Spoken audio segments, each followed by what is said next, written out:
أعمالنا من يهده الله فلا مضل له ومن يضلله فلا هادي له ونشهد أن لا إله إلا الله وأشهد أن محمدًا عبده ورسوله الذي أرسله بالحق بشيرا ونذيرا وداعيا إلى الله بإذنه وسراجا منيرا فقد قال الله تعالى في كلامه المجيد والفرقانه الحميد أعوذ بالله من الشيطان الرجيم بسم الله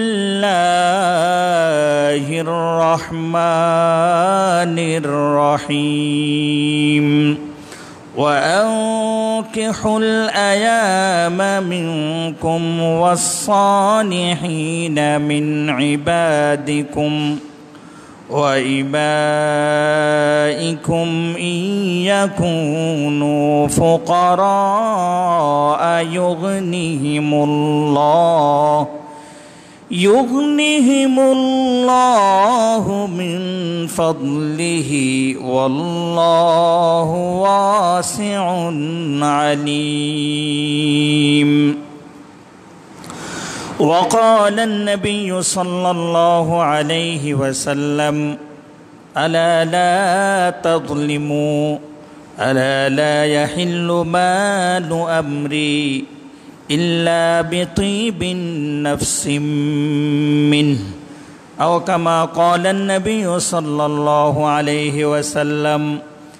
وقال تعالى في شان حبيبه آمرا ومخبرا إن الله وملائكته يصلون على النبي يا أيها الذين آمنوا صلوا عليه وسلموا تسليما اللهم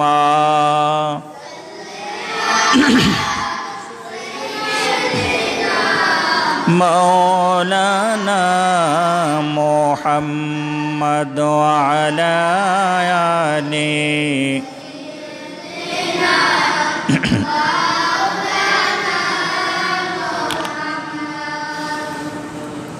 रोज बिहाने फूल बागाने बुलबुली गाहे गान देगो तारा नबीजिर रोज़ाए दुरूद सलाम बेशुमार अल्लाहुम्मा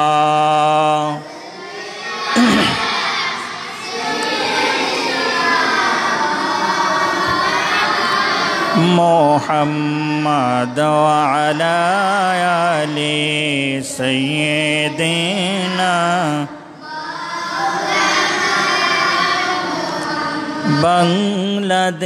বাংলাদেশের প্রান্ত হতে সালাম জানাই ইয়া রাসূল পাই শাফায়াত রোজ হাশরে এ গুনাহগার ইয়া রাসূল আল্লাহুম্মা सय्यिदिना मौलाना मुहम्मद वअला आलिहि मौलाना मुहम्मद सुबहानल्लाह আলহামদুলিল্লাহ লা ইলাহা ইল্লাল্লাহ সুবহানাল্লাহ আলহামদুলিল্লাহ লা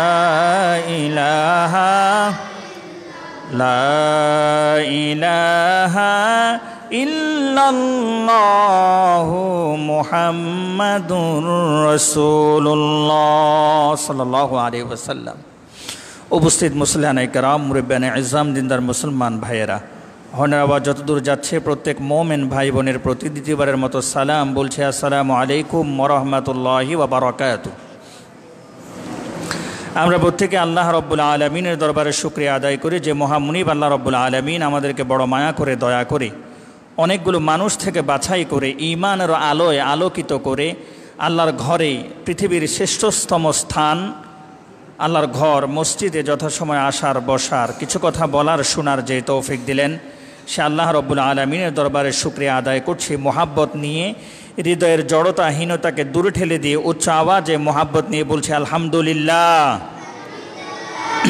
দুরুদ ও সালাম প্রিয় নবী মুহাম্মদ রাসূলুল্লাহ সাল্লাল্লাহু আলাইহি ওয়াসাল্লামের রওজা ধারে, যে রসুলের জন্য আমরা পেয়েছি কোরআন, যে প্রিয় হাবিবের জন্য আমরা পেয়েছি ইসলাম, যে আল্লাহর নবীর জন্য পূর্বের নবীর সকল নবীদের উম্মতের চেয়েও আমরা শ্রেষ্ঠত্বের কাতারে আল্লাহ আমাদেরকে দান করেছেন বলে আলহামদুলিল্লাহ। হাউজে কাউসার নামক নিয়ামত আমরা পেয়েছি আল্লাহর নবীর উসিলায়। আল্লাহর নবী সাল্লাল্লাহু আলাইহি ওয়াসাল্লাম পুত্রহারা শোকে যখন আল্লাহর নবীর হৃদয় ভারাক্রান্ত হয়েছিল, আল্লাহর নবীকে আনন্দিত করার জন্য, আল্লাহর নবীর হৃদয়ের বেদনাকে দূর করার জন্য আল্লাহ রব্বুল আলামিন আল্লাহর নবীকে সুসংবাদ দিলেন, ইন্না আ'তাইনা কাল কাউসার। নবী হে, আমি আপনাকে কাউসার দান করেছি। হাউজে কাউসারের একচ্ছত্র মালিকানা আল্লাহর নবী মুহাম্মদ সাল্লাল্লাহু আলাইহি ওয়াসাল্লামকে আল্লাহ রব্বুল আলামিন দিয়েছেন। আমরা আল্লাহর কাছে দোয়া করি এবং এই হাউজে কাউসারের পানি যারা পান করবে সৌভাগ্যবান যারা, আল্লাহর নবী বললেন একটা আমল যদি তোমরা করতে পারো, আল্লাহ রব্বুল আলামিন আমি নবীকে জানিয়েছে ওই উম্মতকে আল্লাহ রব্বুল আলামিন হাউজে কাউসারের পানি পান করাবেন। সুবহানাল্লাহ বিহামদি। আমলটা সহজ, আমলটা সহজ। সেটা কি? প্রত্যেক ভালো কাজের শুরুতে নাম নিবা কার? আল্লাহর। কি বলবো? বিসমিল্লাহ। পানি খাওয়ার সময় বিসমিল্লাহ, কোনো ভালো জিনিস ধরার সময় বিসমিল্লাহ, আপনি ঘর থেকে বের হচ্ছেন বিসমিল্লাহ, ঘরের মধ্যে ঢুকছেন বিসমিল্লাহ, হাত থেকে কিছু পড়ে গেল আবার তুললেন, পড়ে গেলে বললেন ইন্না লিল্লাহ, আবার তোলার সময় বিসমিল্লাহ। আল্লাহর নবী বলছেন, ও আমার উম্মতেরা শোনো, কোনো মুমিনের হাত থেকে যদি পানির গ্লাসও পড়ে যায়, মুমিন বলতে হবে ইন্না লিল্লাহ, কেননা এটাও মুমিনের জন্য বিপদ। সুবহানাল্লাহ বিহামদি। কেমন রসুল, কেমন নবী, কেমন উম্মতের দরদি। কোনো মুমিনের হাত থেকে যদি পানির গ্লাসও পড়ে যায়, মুমিন মুখ দিয়ে কি বলবে? ইন্না লিল্লাহ। আবার ওই গ্লাসটা যখন তুলবে তখন বলবে বিসমিল্লাহ। বিসমিল্লাহর আমল সব সময় যে উম্মতের মধ্যে থাকে, যে উম্মতের মধ্যে আছে, যে উম্মত সুযোগ পেলেই নবীর দুরূদ পড়ে, আল্লাহ রব্বুল আলামিন ওই উম্মতকে হাউজে কাউসার দা পানি পান করার সুযোগ দিবেন। সুবহানাল্লাহ। এজন্য আমরা এই ছোট্ট আমল, সহজ আমল বিসমিল্লাহ বলা, দুরূদ শরীফ আদায় করা, আল্লাহ আমাদের তৌফিক দিক বলি আমিন। সম্মানিত উপস্থিতি, আমরা জানি আমরা মানুষ, এখানে মানুষ ছাড়া ভিন্ন কেউ কে আছে?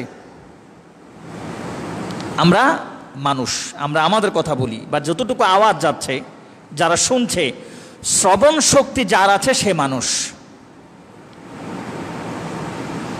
হযরত আলী রাদিয়াল্লাহু তাআলা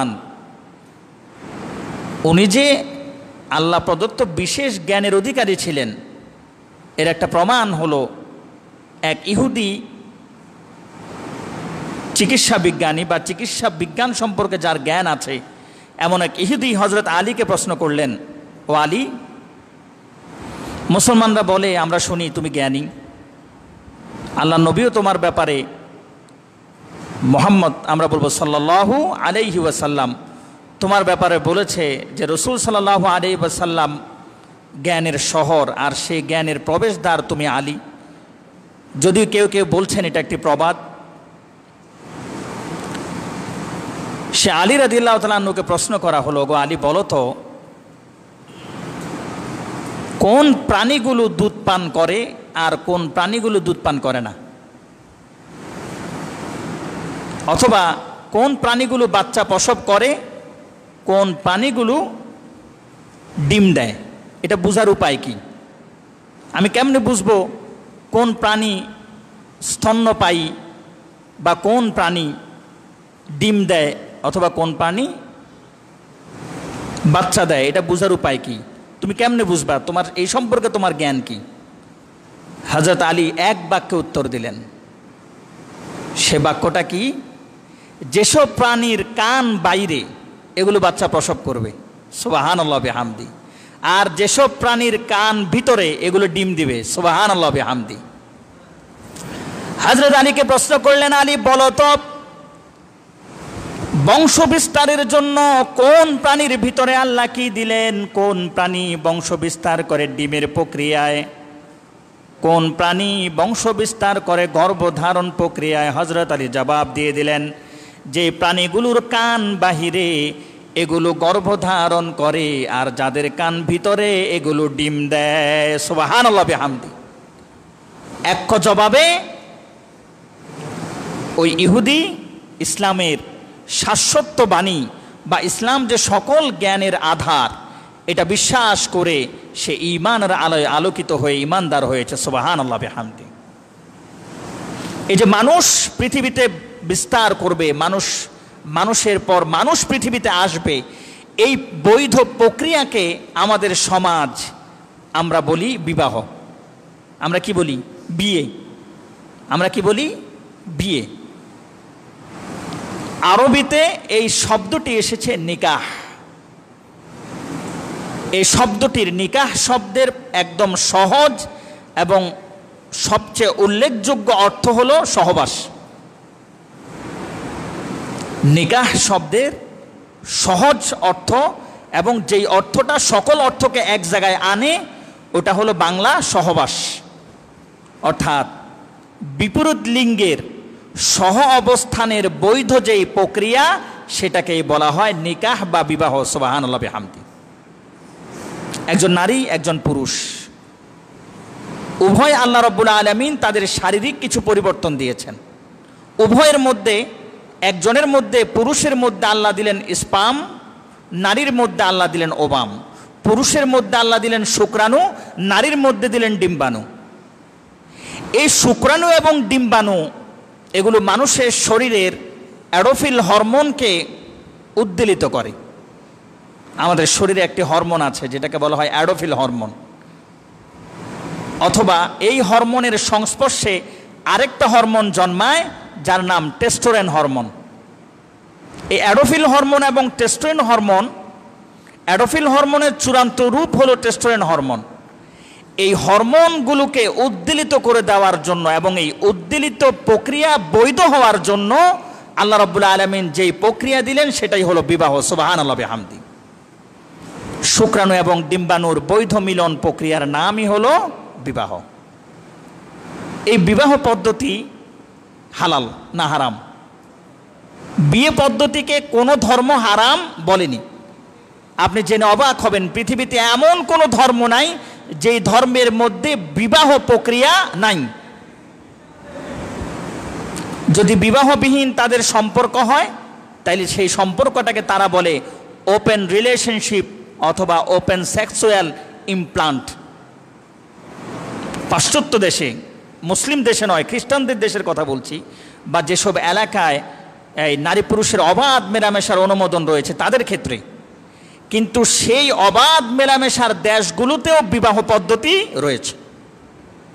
যারা বিয়ে করে সংসার করে তাদেরকে সমাজ সুন্দর ভাষায় সাধুবাদ জানায় এবং স্বীকৃতি দেয়, এবং সেই বৈধ পন্থার সন্তানের জন্য কিছু কিছু দেশে সরকারি ভরণ পোষণের ব্যবস্থাও আছে। যেমন চীন, জাপান, কোরিয়া, এসব দেশে যদি সন্তান ধারণ করে, একজন মহিলা যখন গর্ভধারণ করে, ওই মহিলাকে সরকার থেকে ভরণ পোষণের ভাতা দেওয়া হয়। সুবহানাল্লাহ বিহামদি। সন্তান ধারণ করলো নারী, নারীকে ভরণ পোষণ দিচ্ছে। নারীর গর্ভকালীন ছুটি আছে, মাতৃকালীন ছুটি আছে। এই সকল কিছু বৈধ পন্থা হলে পরে, এখন কোনো নারী যদি অবৈধ পন্থায় সন্তান ধারণ করে যদি সে ছুটি চায়, দিবে তারে? না, বরং তারা বলবে সে তো এই খারাপ চরিত্রের মহিলা, তার এখান থেকে বাইর কর।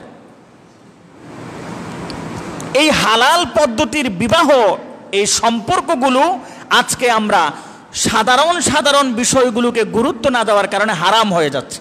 আমরা গত জুমায় আপনারা শুনেছিলেন, আলোচনা করেছিলাম বিবাহের শর্ত, বিবাহের পাত্র, কাদের বিয়ে করা হালাল, কাদের বিয়ে করা হারাম, এগুলো আমরা গত জুমায় আলোচনা করেছি। এই জুমায় আমরা আলোচনা করব বিবাহ কখন হারাম হয়, হালাল বিবাহরে আমরা কখন হারাম করে দিই। বিবাহ পদ্ধতিটা হালাল না হারাম? সবাই বলেন, বিয়ের পদ্ধতিটা হালাল না হারাম? হালাল, কিন্তু আমি হারাম করে দিচ্ছি। যে কাজগুলো করে আমরা হারাম করে দিচ্ছি সেগুলোর প্রতি আমাদের কোনো মাথা ব্যথাও নাই। শুধু আমাদের না, সমাজেরও মাথা ব্যথা নাই। বিবাহ নামক হালাল পদ্ধতিটাকে আমরা হারাম করে দিচ্ছি। বিবাহ কখন হারাম হয়? এই বিবাহ এটি মুমিন জীবনের অন্যতম ইবাদত। আমার কথা নয়, বলছেন মুহাম্মদ সাল্লাল্লাহু আলাইহি ওয়াসাল্লাম। আল্লাহর নবী বললেন, সাহাবীরা শোনো, যখন কোন পুরুষ বা নারী বিবাহ করে সে তার দিনের অর্ধেক পূর্ণ করলো। অর্থাৎ দিন শব্দের অর্থ আমরা ইসলাম বুঝলাম, অথচ দিনের মৌলিক অর্থ হলো জীবন বিধান। দিনের মূল অর্থ কি? আপনাকে কি প্রশ্ন করা হবে? মার রব্বুকা, ইন্তেকালের পরে কি প্রশ্ন করবে? প্রথম প্রশ্ন কি? মার রব্বুকা, তোমার রব কে ছিল? অমান দিনুকা, তোমার দিন কি ছিল? সেই দিন মানে কি? এই যে আমরা যে বলছি দিন, দ যুক্ত ব দীর্ঘিকার দন্তন্য, দিন, এই যে দিন, এই দিন বলতে আপনি কি বুঝছেন? আমরা সাধারণত সব মানুষগুলো দিন বলতে বুঝি ইসলাম, ধর্ম। অথচ দিন তো ধর্ম নয়। ধর্মীয় ব্যবস্থাপনায় জীবন পরিচালনা করার নাম হলো দিন। ধর্মীয় ব্যবস্থাপনায় জীবন পরিচালনা করার নাম হলো দিন। কবরে আপনাকে প্রশ্ন করবে, তোর দিন কি ছিল? এর অর্থ তুই মুসলমান ছিলি কিনা, ইসলাম ধর্ম অনুসরণ করছ, ইসলাম ধর্ম গ্রহণ করছস কিনা, এটা নয়, বরং তোর জীবনটা কোন পথে পরিচালিত হয়েছিল। আমার জীবনটা যদি ইসলামের পথে পরিচালিত হয়, শান্তির পথে পরিচালিত হয়, আল্লাহর দেয়া বিধান, আল্লাহ যেগুলোকে হালাল করেছেন সেগুলো গ্রহণ করলাম, আল্লাহ যেগুলো হারাম করে দিয়েছেন সেগুলো ছেড়ে দিলাম, এই প্রক্রিয়ায় যদি আমার জীবন পরিচালনা হয় তবে সেটাই হলো দিন। আল্লাহ নবী বলছেন, বিয়ে করেছো, দিনের অর্ধেক তোমার পূর্ণ হয়েছে, বাকি অর্ধেকের ব্যাপারে সতর্ক হও। অর্থাৎ আপনি বিয়ে করলেন, আপনার দিনের অর্ধেক কিভাবে পূর্ণ হলো? প্রথম নাম্বার, আপনার চরিত্রের হেফাজত হয়ে গেল। সুবহানাল্লাহ বিহামদি। এরপরও যদি আপনি তাবাল্লা আসার মতো জায়গায় জায়গায় হারাম কাজ করেন, এটা তো ভিন্ন কথা। কিন্তু বিয়ের মৌলিক, বিয়েটা নিকাহ, বিয়ে পদ্ধতি আল্লাহ কেন দিলেন? পুরুষ এবং নারীর যৌন হেফাজত। প্রথম নাম্বার, অবাধ যৌনাচার থেকে সে বৈধ যৌনাচারে চলে আসবে, শারীরিক সম্পর্কে আসবে। এটাই হলো বিয়ের প্রথম নাম্বারের উপকার। 2 নাম্বারের উপকার, চোখের হেফাজত হবে। 3 নাম্বারের উপকার, শরীরের হেফাজত হয়। শারীরিক উপকারিতা বিয়ের মধ্যে আছে। কোনো অল্প বয়সের যুবকের যদি হার্টের রোগ হয়, আপনি যদি কার্ডিওলজিস্ট দেখান, ডাক্তারের প্রথম নাম্বারের সাজেশন, ওষুধ দেওয়ার আগে ডাক্তার আপনারে বলবে বিয়ে করেছো নাকি, যদি অবিবাহিত হও বিয়ে করে নাও, কেননা হার্টের রোগের প্রধান ওষুধ বিয়ের মধ্যে দিয়ে দিয়েছেন কে? আপনি অবাক হয়ে যাবেন বিজ্ঞানের তথ্য শুনলে। বিয়ের উপকারিতা অল্প বয়সে যদি কারো হার্টের রোগ হয়, তারা সে বিয়ে করো, তোমার হার্ট সুস্থ করে দিবেন কে? আল্লাহ। কেন? সহবাসের ফলে শারীরিক অস্থিরতাগুলো আল্লাহ প্রশান্ত করে দেন। ফলে শারীরিক সহবাস যখন হয় তখন পুরুষের হার্টবিটের রেট বেড়ে যায়। হার্টবিট কি হয়?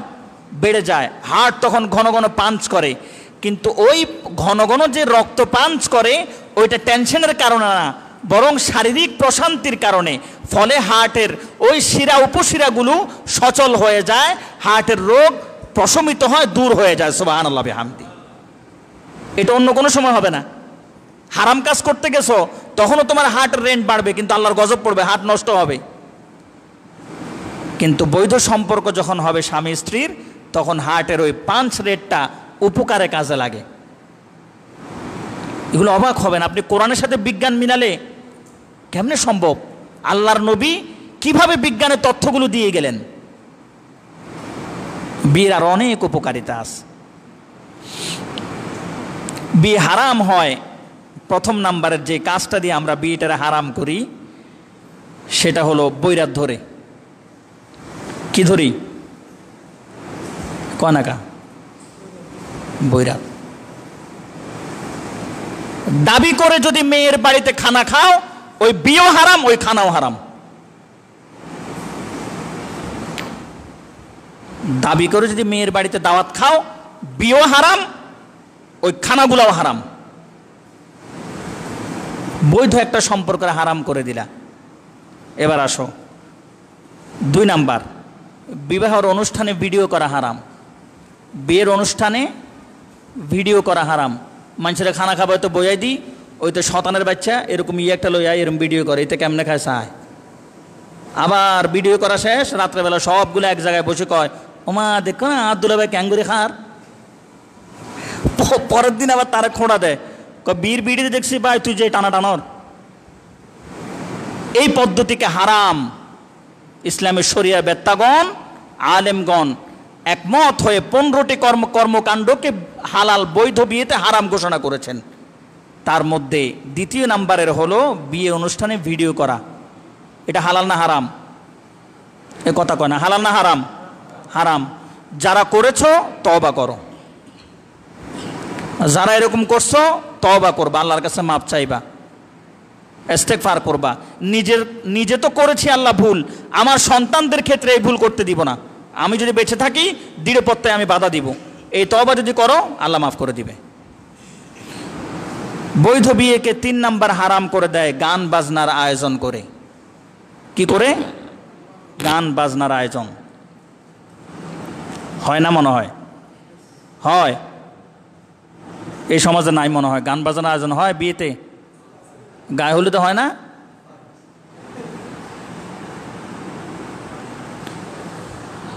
যেই বিয়েগুলোতে গান বাজনা হয় ওই সন্তানগুলো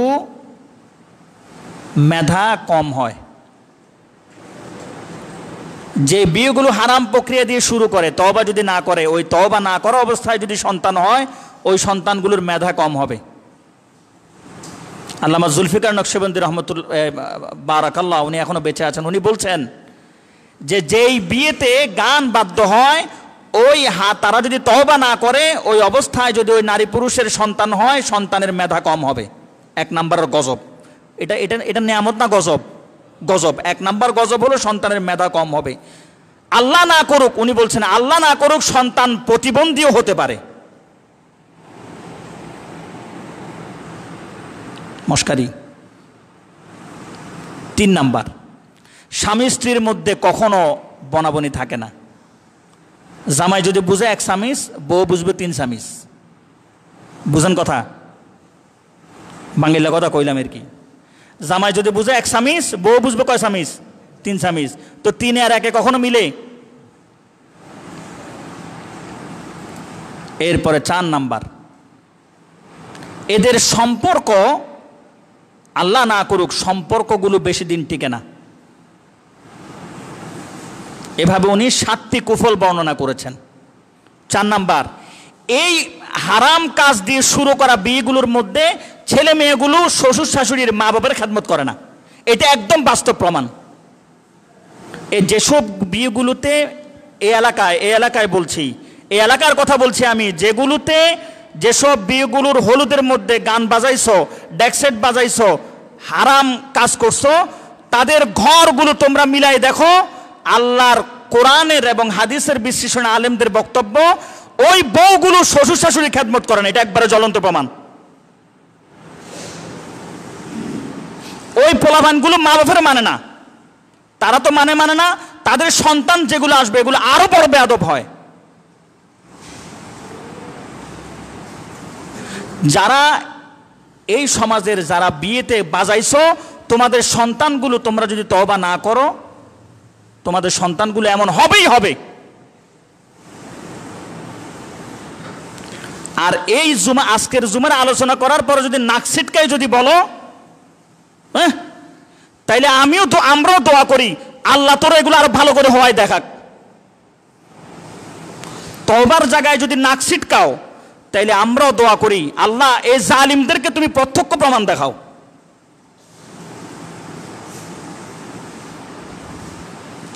হালাল বিয়েতে হারাম কাজ করে হালাল সম্পর্কটারে হারামের দিকে ঠেলে দিচ্ছ। এবার আসেন 5 নাম্বার, প্রচলিত নিয়মে গায়ে হলুদ করা। গায়ে হলুদ ইসলাম নিষিদ্ধ করে নাই। ইসলামে গায়ে হলুদ নিষিদ্ধ নয়। আল্লাহর নবীর হাদিস, হযরত আবু হুরায়রা রাদিয়াল্লাহু তাআলা মসজিদে নববীতে আসলেন, হাত একটু লুকাই রাখে। আল্লাহ নবী একটু করে দেখে ফেললেন। আল্লাহ নবী মুস্কি হেসে বললেন, আবু হুরায়রা, তুমি কি বিয়ে করেছ? কি দেখে? হাতের মেহেদি দেখে। গায়ে হলুদ হবে, কিন্তু সম্পর্কগুলো কি হবে? ভাই ভাইকে লাগাবে, বোন বোনকে লাগিয়ে দিবে। অর্থাৎ যাদের সাথে যাদের দেখা দেওয়া জায়েজ, যাদের সাথে যাদের দেখা দেওয়া জায়েজ, যাদেরকে বিয়ে করা হারাম, সমলিঙ্গের বিপরীতে। আর যদি উত্তম হয়, যদি ভাই ভাইকে, বাপ ছেলেকে, বাপে লাগা দিবে ছেলেকে। আমাদের সমাজগুলো আমরা করে ফেলছি, সম্পর্কগুলো আমরা জালিমের মতো বানাই ফেলছি। বাপে ছেলের সম্পর্ক ডাকমড়ার, জালিমের সম্পর্ক। কেন? আমি আমার কথা বলি, আমার বিয়েতে আমার বাপে আমার হাতে হলুদ লাগাই দিচ্ছে। এই আল্লাহর ঘরে বসে বললাম, আমার বাপ, উনিও আলেম ছিলেন, আমার বাপে হলুদ নিয়ে আমার হাতে লাগাই দিছে। আর ওনার মুখ দিয়ে একটা দোয়া পড়ছিলেন, বারাকাল্লাহু লানা ওয়া বারাকা আলাইকা ওয়া জামা বাইনাকুমা ফি খাইর। আমার বিয়ে আমার বাপ পড়াইছে।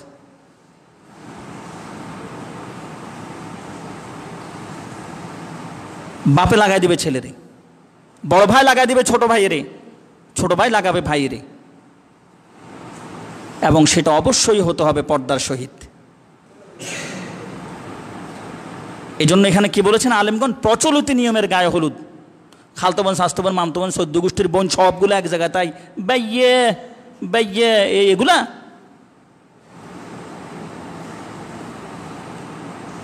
এই প্রচলিত নিয়মের হলুদ অনুষ্ঠানকে হারাম করে দেওয়া হয়েছে। এবং এই প্রক্রিয়ায় যারা বিয়ে করেছো, তওবা যদি না করো, তোমরা হারাম সম্পর্কের উপর টিকে আছো। এরপর আসেন 6 নাম্বার, নাম খ্যাতির উদ্দেশ্যে জাঁকজমকপূর্ণ অনুষ্ঠান করা হারাম। উদ্দেশ্য কি? অমকের মাইয়ের বিয়ে, ও বাপ, যে বিশাল আয়োজন, ডেকোরেশন সেরকম, তারপরে গায়ে হলুদের স্টেজ, অবুক শোক বেড়া গিয়ার, এরকম বলে না? আপনাদের আঞ্চলিক ভাষায় বললাম, এরকম বলে না? এরকম মানুষের চাকচিক্যতা, মানুষ আমাকে বাহবা দিবে, এই মানসিকতায় যদি বিয়ের অনুষ্ঠান চাকচিক্যপূর্ণ করা হয়, এটাকে হারাম বলেছেন ওলামায়ে কেরাম, ফতোয়া দিয়েছেন হারাম। উদ্দেশ্য কি হবে? বিয়ে হলো আনন্দের জিনিস। উদ্দেশ্য কি? আমার আত্মীয় স্বজন সবাই এক জায়গায় হব, আমরা একবেলা খাবার খাবো, উদ্দেশ্য এটা। আমার আত্মীয় স্বজন স্বাভাবিকভাবে আমার বাড়িতে আসার সুযোগ হয় না, আমার ছেলের বিয়ে, মেয়ের বিয়ে, এই উপলক্ষে সবাই এক জায়গায় হবে, সবার সুখ দুঃখ আমরা এক জায়গায় শুনবো, এই প্রক্রিয়ায় বড় করে অনুষ্ঠান করা বৈধ। কিন্তু মানুষ আমাকে বাহবা দিবে, এই মানসিকতা নিয়ে যদি আপনি একটা টাকাও খরচ করেন, ওলামায়ে কেরামের মতামত এটা হারাম। এরপরে আসেন 7 নাম্বার, নারী পুরুষের জন্য পর্দাহীনভাবে খাবারের ব্যবস্থা করা সমাজে আছে না নাই? এ কথা কয় না, আছে না নাই? কি শরম লাগে? হ্যাঁ, কয় মা একটা তলাতে না দিয়ে দিল, শরম নি লাগে?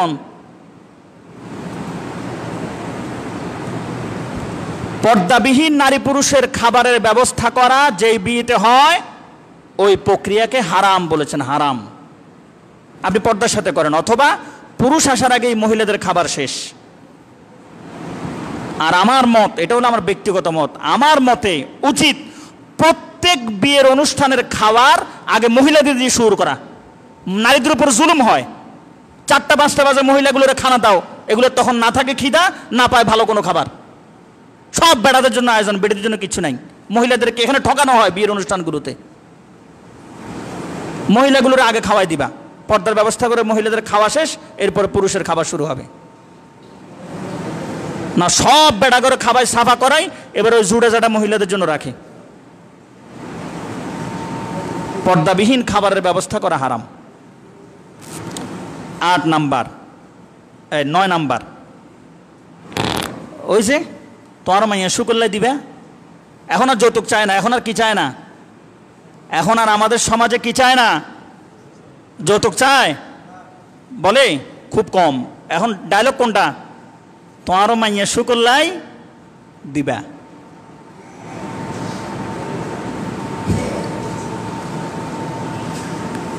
আহারে, আচ্ছা যদি দেখে যে না এটা তো মনে হয় মন গলবে না বা ঝামেলা আছে, তখন কি বলে? স্বাস্থ্য ভাই অমুকের বিয়ে দেয়, তারা তো 5 পদ দিই। আমার স্বাস্থ্য ভাই অমুকের ছেলেলে যে বউ আনছে কিছুদিন আগে, ওই তোর গোষ্ঠী তোর ফল বউ এনে যে 5 পদ দিয়ে তো।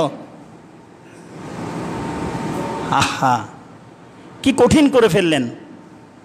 হ্যাঁ, যদি বাবার তৌফিক থাকে, বুঝেন, বাবার যদি তৌফিক থাকে মেয়েকে সাথে উপটোকন উপহার দেওয়া বৈধ। আল্লাহ নবীও দিয়েছেন ফাতেমা রাদিয়াল্লাহু তাআলা আনহাকে, এটা বৈধ বাপের তৌফিক থাকলে, কিন্তু জোর করে না, জোর করে দাবি করে নেওয়া যাবে না। আর এখন দাবিও করা লাগে না, কেন জানেন? মানছে কি হইব, আরেক ফতুয়া, মানছে কি হইব, সমাজে কি হইব। এই মিয়া, কিয়ামতের ময়দানের জবাবদিহিতা কি সমাজ করবেন, আপনি করবেন?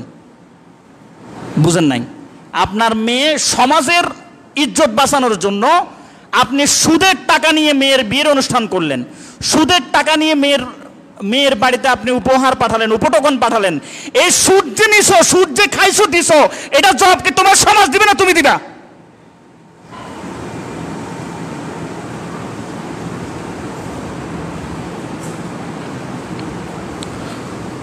এই সমাজ ভেঙে চুরে গুড়াই দেন।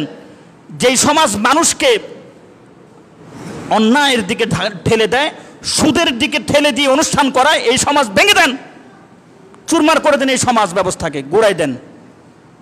এটা জালিম সমাজ, এটা কল্যাণকর সমাজ না। যে সমাজের লোকের কথার কারণে আমাকে হারাম দিকে গিয়ে আমার মেয়ের অনুষ্ঠান চুপাইতে হয়, আমার ছেলের অনুষ্ঠান চুপাইতে হয়, এই সমাজের গুড়াই দেন। আমার জবাব দিতে আমার আল্লাহর কাছে, আমার জবাব দিতে আমার আল্লাহর কাছে। কিয়ামতের মাধ্যমে যখন আমার জিজ্ঞাসা করবে এই সুদ খাইছিস কেন, আল্লাহ মাইয়ার বিয়ে লেখাইছি, তখন সমাজ জবাব দিবে।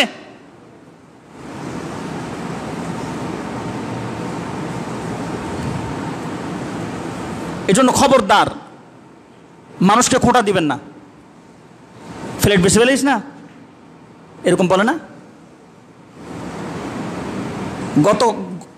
গতকালকের ঘটনা, ছেলে পক্ষ মনুদার, হয়তো আগে বুঝে নাই, এখন আল্লাহ বুঝ দিছেন, ওনারা বুঝে বলল আমরা অলিমা করব। মেয়ে পক্ষ ডাইরেক্ট, হয়তো কি অলিমা, হারা সমাজ, হ্যাঁ মানের জোচা দেব। কে বলছে? মেয়ে পক্ষ। ছেলে পক্ষ বললো আমরা অলিমা করব, মেয়ে পক্ষ কি বললো? না না, অলিমাকে হইলে। আমার তখন যদি আমার ক্ষমতা থাকতো সবগুলোর উঠে একটা একটা করে থাপ্পড় দিতাম। যেগুলো বলছে অলিমাকে হইলে সবগুলোর উঠে আমি একটা একটা থাপ্পড় দিতাম। থাপ্পড় দেওয়া উচিত ছিল আমার। কেন? স্পষ্ট আল্লাহর নবীর সুন্নতকে তারা ইনকার করেছে। অলিমা সুন্নত কার? আল্লাহর নবীর সুন্নাত অলিমা। তাইলে ওরা আমার সামনে আল্লাহর নবীর সুন্নতকে ইনকার করেছে, আমার উচিত ছিল উঠে একটা একটা থাপ্পড় দেওয়া।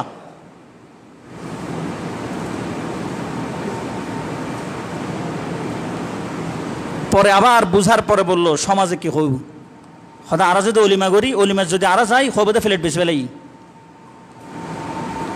তাহলে এই সমস্যাগুলো সৃষ্টি হচ্ছে কোত্থেকে? সমাজ থেকে। আর এর প্রধান কারণ কি? অজ্ঞতা, মূর্খতা,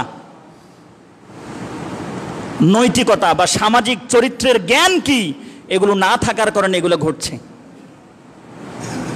আমরা এমনি নামে সমাজেই, নামের সমাজে, কিন্তু আচরণে, ব্যক্তি চরিত্রে আমরা কেউ সামাজিক না, সবগুলো অসামাজিক।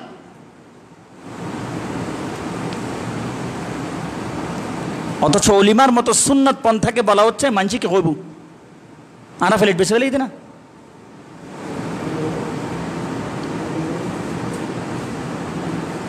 মেয়ে পক্ষ বলছে এই কথা, এই জন্য আপনারা সতর্ক হন।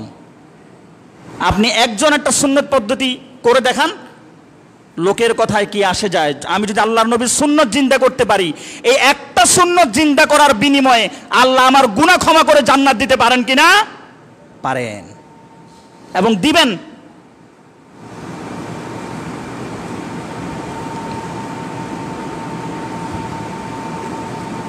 এরপরে 10 নাম্বার, গেটে বরপক্ষকে আটকাই হলদি টিয়া আদায় করতো না। মালা একটা লই কতগুলো আসে, চিনির শরবত, লবণের শরবত, এই দুধের শরবত। এই যুবকেরা তোমাদের বলে, এরকম যদি শরবত টরবত আনো সামনে, শরবত মুখলে সবগুলো কুলির পানি মারি দিবা, ফর করে মারি দিবা সামনে। এই যারা বিয়ে করে না, যারা বিয়ে করবে সামনে এরকম শরবত টরবত সামনে শরবত দিবা, নিয়ে যদি দেখো চিনির শরবত তাহলে খাইবা, যদি দেখো লবণের শরবত ফর করে সামনে সবগুলো কুলির পানি মারি দিবা।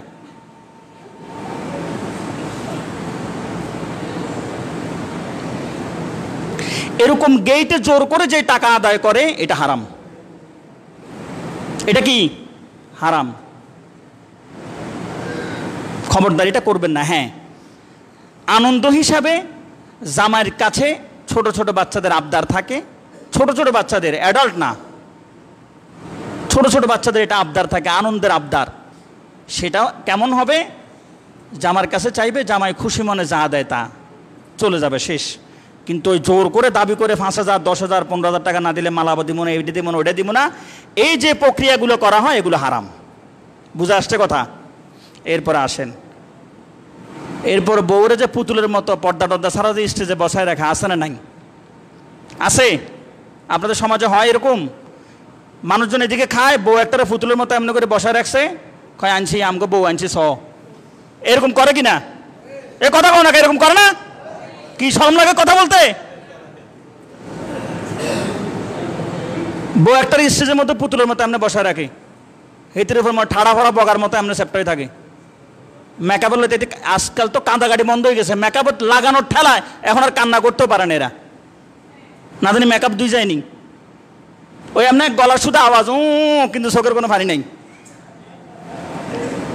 কেননা মেকআপের কারণে সে তো কান্না করতে পারে না। এরপরে তারা এমনি স্টেজের মধ্যে এমনি পুতুলের মতো বসায় রাখছে, সবাই দেখে, কত এই ডাকাইতে আনছে, এই ডাকাত চাইলো। এরকম যারা বউরে বেপরদাহীন ভাবে শো অফ করে, এটা হারাম। এটা কি? হারাম। এটার জন্য জামাই দায়ী, মেয়ের বাপ দায়ী, মেয়ের ভাই দায়ী, মেয়ের শ্বশুর দায়ী, আল্লাহর গজব পড়ুক এদের উপরে। কথা বলেন ঠিক কিনা? এগুলো জালিম। আবার কি বলে, হুজুরের দরকার আছে না এগুলা বলার? এবার আমার কাজ কি? এই চেয়ারের দায়িত্ব কি? শুধু এতিমখানায় দান করলে, মাদ্রাসা দান করলে সওয়াব, এগুলো বলা?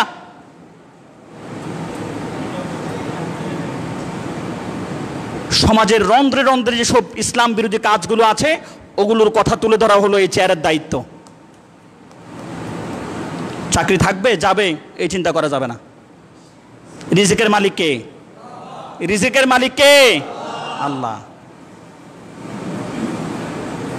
কিন্তু কারো উপর আঘাত করা যাবে না, জাতিগোষ্ঠীর প্রতি আঘাত করা যাবে না। এই হালাল বিয়েগুলোকে আপনারা হারাম করে দিচ্ছেন। এরপর আসেন, বিয়ের অনুষ্ঠানে অতিরিক্ত অপচয় করাটাও হারাম। ওই লোকটা খাইতে পারবে না গরু গোস্ত দিয়ে, তার মুরগা দে, গরু দে, মাছ দে, বেয়ার ফ্লেটের মধ্যে বিশাল এক মুরগি সবাই দে। এতে মুরগি দেখিতে ব্যাটকা গেছে, এতে ডায়াবেটিস, এতে খাইব কি? এই বিশাল মুরগি দেখিতে এতে ব্যাটকা গেছে, এতে ডায়াবেটিস। হতে বাজি না ডায়াবেটিস, হতে না আজিয়ে খ। এরপরে খানা শেষ, মিষ্টি আনিতে বেয়াই আজিয়ে খ। এবার রাত্রেবেলা বেয়াই হাসপাতাল। এরকম ঘটনা, বাস্তব ঘটনা। বেয়াই কোথায়? হাসপাতাল। এরকম যারা জোর করে খাওয়ায়, অপচয় করে, ওলামায়ে কেরাম বলছেন এটাও হারাম। এরপর আসেন 14 নাম্বার, পটকা ফুটায়, বাজে ফুটায়, মানুষের কষ্ট দেয়, আছে না? অনেক বুড়া মানুষ, বয়স্ক মানুষ রাতে ঘুমায়, ঠাস করে পটকা একটা ফুটাইছে, ওই লোকের ঘুম শেষ। এই জন্য এই ধরনের হারাম কাজগুলো যারা করেছেন তওবা করেন, যারা করছেন তওবা করেন, যারা করেন নাই আলহামদুলিল্লাহ। আল্লাহ আমাদের দ্বারা এই কাজগুলো করার নাই, আলহামদুলিল্লাহ।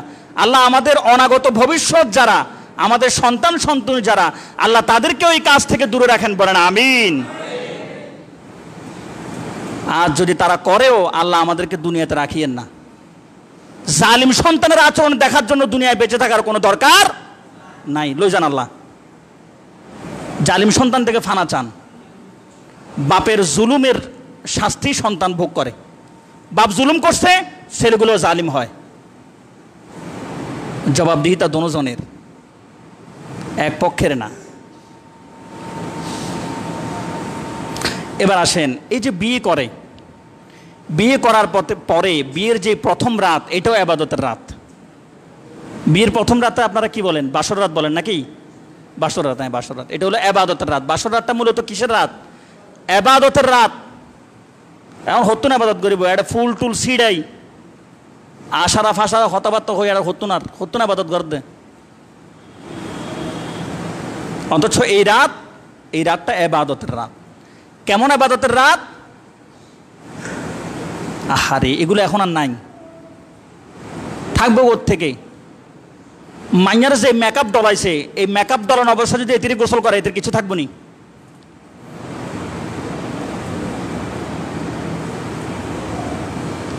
বাসর রাতে, রাতের বেলা শয্যায় যাওয়ার আগে স্বামী স্ত্রী উভয়ে পবিত্র ফরজ গোসলের ন্যায় গোসল করবে। কিসের মতো? রাতের বেলা এক বিছানায় যাওয়ার পূর্বে বাসর রাতে দুজন পবিত্র হবে, পূর্ণাঙ্গ পবিত্র হবে, গোসল করবে। গোসল করার পর দুজনের জন্য নির্ধারিত যে রুম, বিছানা, সেখানে যাবে। যাওয়ার পর স্বামীর ইমামতিতে স্ত্রী 2 রাকাত শুকরিয়ার নামাজ আদায় করবে, অথবা আলাদা আলাদাও আদায় করতে পারে। 2 রাকাত শুকরিয়ার নামাজ আদায় করবে। শুকরিয়ার নামাজ শেষে স্বামীর তত্ত্বাবধানে স্ত্রী কোরআন তেলাওয়াত করবে কিছুক্ষণ। স্বামীর তত্ত্বাবধানে স্ত্রী কোরআন তেলাওয়াত করবে। কোরআন তেলাওয়াতের পরবর্তী উভয়ের সাংসারিক পরিকল্পনা করবে। আমি আমার স্ত্রীর কাছ থেকে কি কি চাই সেগুলো আমি তাকে জানাবো, সে আমার কাছ থেকে কি কি চায় আমাকে জানাবে। এরপরে যে সিটিংবাজি করছো, 10 লাখ টাকা মহারানা ধার্য করিয়া অমুক সিটিংয়ের পুত্রকে তমুক সিটিংয়ের সাথে মারি দিছ, ওই যে 10 লাখ টাকা মারছো কাবির নামা, ওই ডাকাত সিটিংবাজি করছে যে 1 লাখ টাকা উসুল, ওই বাকি 9 লাখ টাকার দাবি মুক্ত করবে না। বলে তোমার তো সমস্যার এটি আইন আদায় করে বেললাই, তোমার মোহরানার হক উচিত ছিল আজকেই আদায় করে দেওয়া, এটা অনাদায় দাবি। আল্লাহর রাস্তায় তুমি আমার মাফ করে দিও, অথবা স্ত্রীর সাথে পরামর্শ করে নেওয়া, আমি এত টাকা দেওয়ার মতো এত টিক্কা গৌর আয় না, 10 লাখ টিক্কা গৌর আরও জোর করে সাবি ধরা দিয়েছে সমাজে। এখন আমি দিতে পারবো 3 লাখ টাকা, আমাদের সম্পর্ক কিয়ামত পর্যন্ত টিকে থাকুক, আল্লাহর কাছে সাহায্য চাই, দোয়া করি। 3 লাখ টাকা যদি তুমি মানো মনস্তাত্ত্বিকভাবে, আমি তোমার হক তোমার আদায় করে দিব। এটা হক কার? স্ত্রীর। 10 লাখ টাকা কাবিন নামা ধরা হয়েছে, মাসালা বুঝেন, 10 লাখ টাকা কাবিন নামা ধরা হয়েছে। স্ত্রী যদি বলে আমি আমার স্বামীর প্রতি সন্তুষ্ট এবং তার তৌফিক আছে 3 লাখ টাকার, আমি তার 3 লাখ টাকাই মোহরানায় মেনে নিলাম, মামলা ফিনিশ। স্বামী ডিভোর্স দিল স্ত্রীকে, অথবা স্ত্রী ডিভোর্স দিল স্বামীকে, ডিভোর্সের পর কোর্টে গিয়ে যদি কোর্ট পিটিশনে যদি স্ত্রী বলে আমার স্বামীর টাকার প্রতি, মোহরানার প্রতি আমার কোনো দাবি দেওয়া নাই, একটিও দম্পত্য না, মামলা ফিনিশ। মাইয়া যেগুলো জামাইরে তালাক দিন চলে যায় না, কতগুলো ডাকাত আসেন এরকম মহিলা, ওরা মোহরানার ওখানে না দাবি দিয়ে দেয়। এজন্য সেই বিষয়টা সমাধান করা, অতঃপর পবিত্রতার সাথে জীবনযাপন করা। এরপর একটা দোয়া আছে, স্ত্রীর কপালে ধরে একটা দোয়া আছে। কথাবার্তা শেষ, এবার সেই মাহিন্দ্রক্ষণ যেটার জন্যই আল্লাহ আমাদেরকে এক করলেন, ইজাব এবং কবুল। এবার স্ত্রীর কপালের সামনের অগ্রভাগের চুলের গোড়ায় স্বামী মুখ লাগিয়ে একটা দোয়া পড়বে, ঠোঁট লাগিয়ে একটা দোয়া পড়বে। দোয়া কি? আল্লাহুম্মা ইন্নী আসআলুকা খায়রাহা ওয়া খায়রা মা জাবালতাহা আলাইহি ওয়া আউযু বিকা মিন শাররি মা ওয়া শাররি মা জাবালতাহা আলাই। এই দোয়াটা পড়বে, আল্লাহ আমার স্ত্রীর ভিতরে যত অকল্যাণ আছে এগুলো দূর করে দেন। আমিন বলেন না? কি সুন্দর দোয়া আল্লাহ নবী শিখালেন। আমার স্ত্রীর ভিতরে যত অকল্যাণ আছে দূর করে দেন, তার ভিতরে যত কল্যাণ আছে আমাকে দান করেন, তার আচরণের যত অকল্যাণ আছে এগুলো দূর করে ভালো আচরণগুলো তার মধ্যে দিয়ে দেন। সুবহানাল্লাহ বিহামদি। এই দোয়া পড়ে তারপর উভয়ের অবস্থানে ফিরে যাবে। এই পদ্ধতি অবলম্বন করলে আল্লাহর রহমত না গজব হবে? সংসারগুলো রহমত হবে না? তার আচরণ যদি খারাপ হয় আল্লাহ তার আচরণ থেকে খারাপ এগুলো দূর করে দিবে। কেন? নামাজের পরে, কোরআন তেলাওয়াতের পরে দোয়া কবুল করেন কে? আল্লাহ। স্বামী স্ত্রী উভয় দোয়া করবে একে অপরের জন্য, সংসার জীবন বাকি জীবন চলবে আল্লাহর রহমত, আল্লাহর শান্তি, আল্লাহর নেয়ামত। সুবহানাল্লাহ বিহামদি। এই যুবকেরা, তোমরা যারা বিয়ে করো নাই তোমরা করবা, যারা করছেন তারা দরকার হলে কাফারা আদায় করবেন। আরেকটা না, যেটা আছে এটারে লই।